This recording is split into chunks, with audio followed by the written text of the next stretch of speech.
মা ফাতেমার নয়ন মনি হযরত আলীর জান, মা ফাতেমার নয়ন মনি হযরত আলীর জান।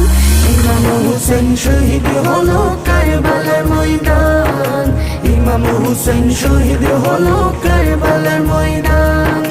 দয়াল নবীর জবানে কারবালার বয়ানে, দয়াল নবীর জবানে কারবালার বয়ানে আওলাদে রাসূল শহীদ হবে হাদিসে প্রমাণ।